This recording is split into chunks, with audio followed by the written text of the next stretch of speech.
जय श्री कृष्ण चैतन्य प्रभु नित्यानंद श्री अद्वैत गदाधार श्रीवास आदि गौर भक्त वृंदा। हरे कृष्णा कृष्ण कृष्णा हरे हरे, हरे Ram Ram Ram Hare Hare. Hare Krishna and welcome back. Thank you for joining. Today we are discussing verse number 24 of chapter number 2 from Srimad Bhagavad Gita. And in the previous verse, Krishna is telling Arjuna that the soul can never be cut into pieces by any weapons, nor burned by fire, nor moistened by water, nor withered by wind. So Arjuna had all these kind of weapons. He had fire weapons, he had water weapons, he had wind weapons, and many different types of weapons he had. And Krishna is telling Arjuna that none of your weapons can actually destroy the soul. The soul, you can destroy the body, but the soul is going to continue its journey in the next body. And in this verse, Krishna describes many more other characteristics of the soul. So let's read this verse, chapter 2, verse number 24. Achedyoyam adhayoyam akleda asosya evacha nitya sarvagata stanur achaloyam sanatanaha. This individual soul is unbreakable and insoluble and can neither burned nor dried. He is everlasting, present everywhere, unchangeable, immovable, and eternally the same. So the first line A, Krishna using the first word as achedyoyam.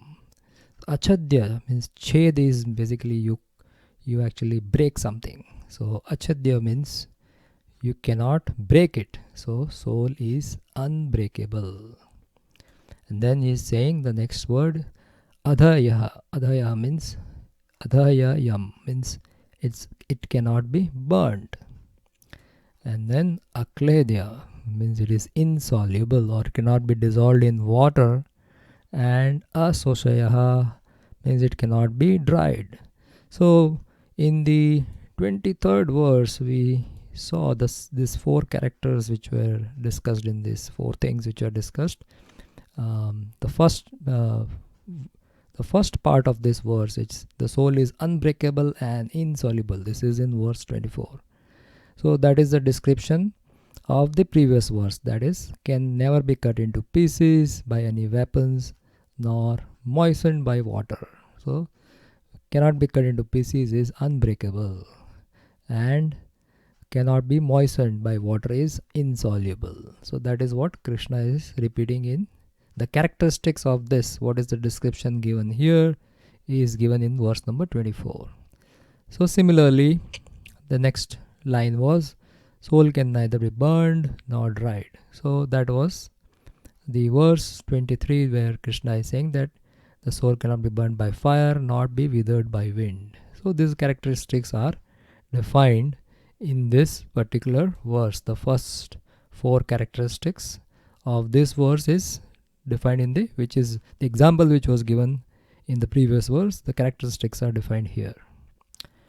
Then the next, Krishna is saying that because of these four things, the four characteristics defined, that is achedya, adhaya, akledya and asoshaya, because of all these characteristics, the soul is nitya. Nitya means eternal or everlasting. So you cannot do anything to the soul. That's what the meaning of nitya is. Because it cannot be cut into pieces, it cannot be broken, it cannot be burnt, is not insoluble, or you cannot dry it. So that's why the soul is nitya. Nitya means soul is eternal.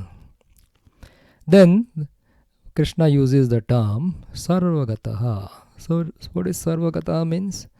So the meaning of sarvagata is there are twofold meanings. One, understanding of the sarvagata is we discussed in the earlier session, that though the soul is in the region of heart, so we have discussed this point that soul is situated in the region of heart. In the body it is situated in the region of heart. It is floating in the five air. So while it is situated in the region at heart, the experience of the soul through the consciousness is felt all over the body. So it spreads all over the body through the consciousness. So that is how the soul is pervading the entire body through the consciousness. So that is a first understanding. And the second understanding is that the soul can live anywhere under all kinds of circumstances throughout this material world or in the spiritual world. So in order for the soul to live in different kind of environments, different kinds of bodies are required, or they may be necessary. For example, in order for us to live on the earth or on the land, we need a earthly body. So our body consists of 5 things: Bhumi, Rapo, Anala, Vayu, means earth, water, fire, air and ether or space. So the main content of our body is earth, because we are living on this earth planet, So our body is earthly, but with the earthly body, we may not be able to live in the oceans for a very long period of time. For that, to live, in order to live in the ocean, we need a different kind of body. Like we need a body, for example, in a body of a fish. The fish can live in the water for its entire life, So the fish can live in the water entire life, but as soon as the fish is taken out of the water, it suffocates to death. So fish has a particular kind of body which allows it to live in the water for as long as its whole life. But we cannot live in the water for a long time. So similarly, different kinds of bodies are provided by the material nature to the soul to live under different kinds of conditions. So the soul is eternal, and different kinds of bodies given to the soul to live under different kinds of circumstances. So that is about the Sarvagataha. Now, then the next point Krishna is bringing over here is Sthanur. So Sthanur means unchangeable. So the soul doesn't go any kind of changes. Right? The soul doesn't go any kind of changes. It is eternal. And the next point is Achalaha. So Achalaha means immovable. So how the soul is immovable? Now you just read that soul is everywhere. But then how the soul is immovable? So the way we understand it is you cannot move the soul based on any material forces. Soul will only move by its own sweet will. So the opposite of achala means immovable, is chanchalaha. The mind is chanchala, it's moving, it's restless. So in this case, the soul is not restless, and soul will not move by any material condition. The soul has to move by its own will. An example can be given that, when somebody dies, then the Yamduta comes. But the Yamduta actually cannot catch the soul. They use Yam Pasha. They use Yam Pasha means something to catch. But they cannot catch the soul. So what they catch? They catch the subtle body. The subtle body, they catch the subtle body and they drag the subtle body out. And because the soul is very much attached to the subtle body, the soul goes with the subtle body wherever the subtle body is taken. This is how the soul is actually dragged out of the body. Another example can be given to understand is, let's say somebody is very attached to a TV and they are watching TV.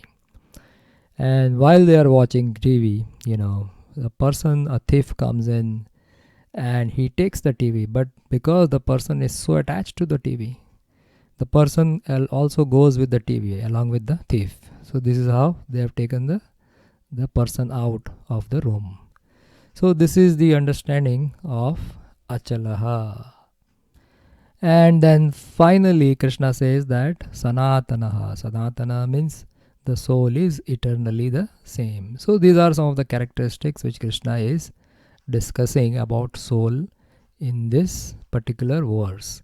Now let's read what Srila Prabhupada has. So these are all the characteristics: unbreakable, insoluble, neither burned or dried, everlasting, present everywhere, unchangeable, immovable, and eternally the same. So these are the 8 characteristics defined in this particular verse. So let's see what Srila Prabhupada has to say in the purport. So Prabhupada brings the first point, that what is established by all these qualities described in this verse. Prabhupada is saying all these qualifications of this atomic soul definitely proves that the individual soul is eternally the atomic particle of the spirit whole, and he remains the same atom eternally without change. So this is a point, the soul is eternally the same. It has never come into being, it is not coming to being, and in future also it's not going to come into being. It's eternal. So that's the point been discussed in this verse, or brought up in this particular verse by Krishna. Next, Prabhupada says that this verse is also refutes the Mayavadi philosophy. The theory of monism is very difficult to apply in this case, because the individual soul is never expected to become one homogeneously. So because the soul is eternal, it will not merge into the Brahman. That's the Mayavadi philosophy. So that's what Krishna is saying, that it will not merge back into the Brahman. After liberation from the material contamination, the atomic soul may prefer to remain as a spiritual spark in the effulgent rays of the Supreme Personality of Godhead. So what this means is, when the liberation happens, liberation means basically, you break the cycle of birth and death. So then there is an option to just remain as a spark in the Brahma Jyoti. So this point we have discussed in the introduction, as well as in some of the purports we discussed this particular point, that the absolute can be realized in 3 different ways: Brahman, Paramatma, and Bhagavan. So when the soul gets liberated, then it is soul's choice. It can remain in the Brahman eternally if it wants to remain. That Brahman is nothing but it's a effulgent rays, with bodily effulgence of the Supreme Lord. And then the soul can hang around there, just stay there. But Prabhupada says the intelligent soul enters into the spiritual planets. Means the intelligent souls, they don't hang around in the Brahma Jyoti, because there is nothing to do over there, It's just hanging around there. There is no body and no activity actually. So intelligent soul, what they do is they enter into the spiritual planet. So the soul can also decide from Brahma Jyoti, okay, I want to go back to the spiritual planet or Vaikuntha planets to associate with the personality of Godhead. So in the Vaikuntha planet, there are innumerable planets, and the soul can go into any of the planets and then stay and serve the Supreme Lord in the spiritual planets. So that is the possibility. The intelligent soul would do that. Prabhupada is bringing the meaning of Sarvagataha. The word Sarvagata means all pervading, is significant because there is no doubt that the living entities are all over God's creation. So the living entity is there everywhere. It's as we discussed, it is in every corner of the creation.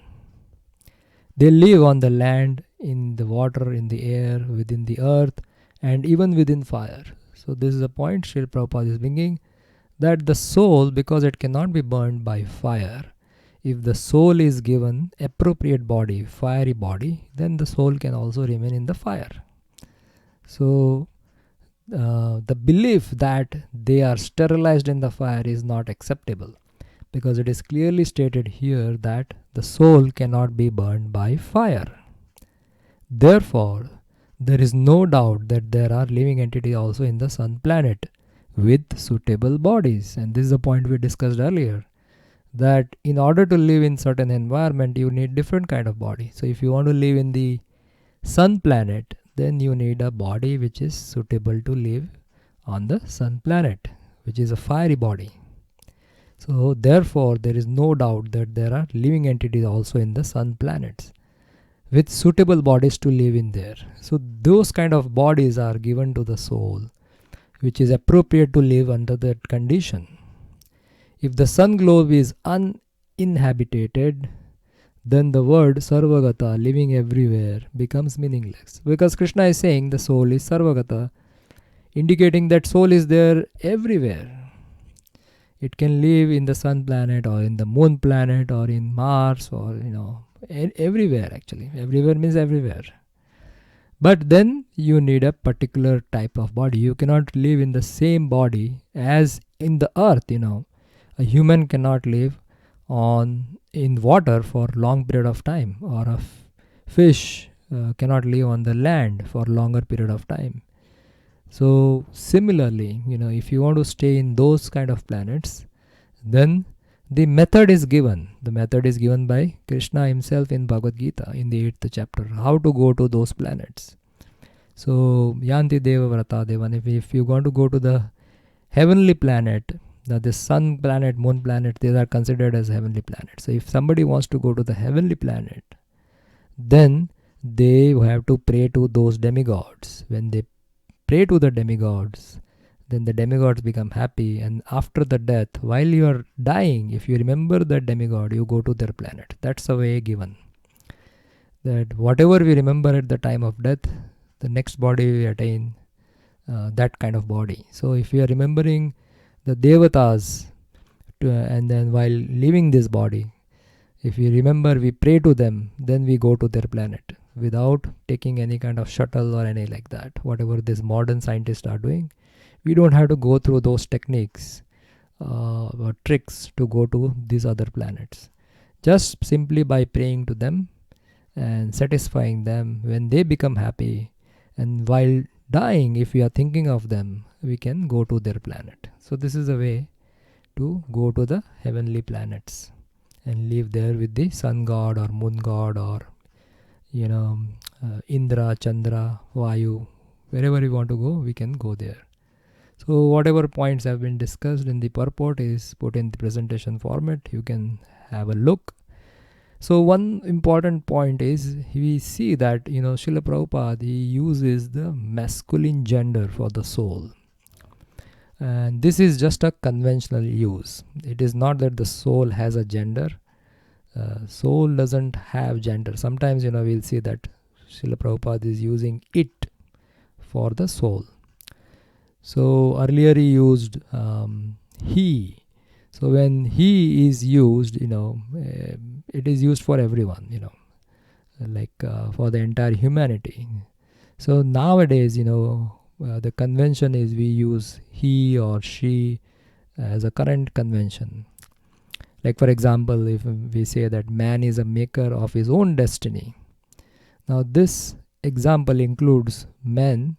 The men includes women also. The women also is the maker of their own destiny. So when Srila Prabhupada wrote this book, at that time masculine gender was inclusive. Meaning the soul has actually no gender. But if you say he, then the she is also included actually in that. So soul has no gender actually. Soul is neither masculine nor feminine. Soul is actually transcendental. And in the spiritual world, the soul has Swarupa, or its eternal position. And in that Swarupa, they does have form. Like the gopis have a female form, and the gopas who are the male, who are having a male gender, and they are in the male form. But in general, we can say that soul is spiritual and soul is transcendental. Of course, soul is eternal too. So with this, we'll stop here and we'll continue our discussion on the science of soul in the future verses. Thank you so much. Srila Prabhupada ki jai. Srimad Bhagavad Gita ki jai. Gaur Premanande Hari Bol.